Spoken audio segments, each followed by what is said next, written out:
Moroccans have high expectations. They want these elections to mark a departure from those of the past, where promises were nothing but empty platitudes. We want somebody genuinely willing to serve the poor.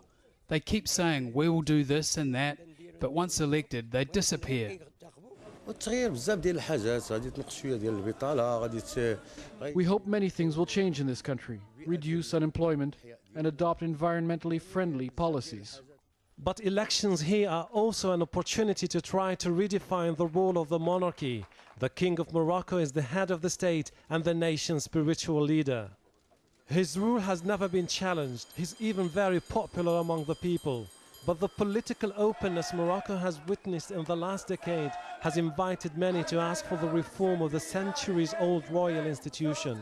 We're not questioning the institution in itself.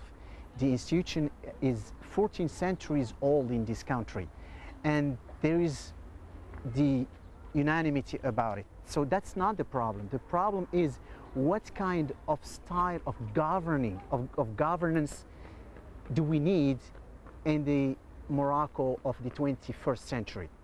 The powers entrusted to the king by virtue of the constitution is a sensitive issue here in Morocco. It was a taboo in the past, but now there is a political class that talks about the need to implement constitutional reforms.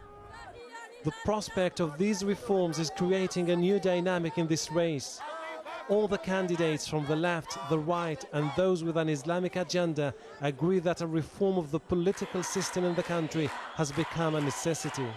With the results of these elections, we are aiming to have a great numbers of seats in the next parliament, so we can be strong enough to have these reforms easier. The main issue that we need to reform is the position of the Prime Minister. We need to have the Prime Minister elected from the majority. And also we need to give more power to government and also to the parliament. Never before had any party won a majority in Moroccan elections, which makes a coalition the only option available for whoever governs the country. But coalitions mean concessions, and that in turn means that any reforms will likely have to wait. Hashem Ahelbarra, Al Jazeera, Rabat.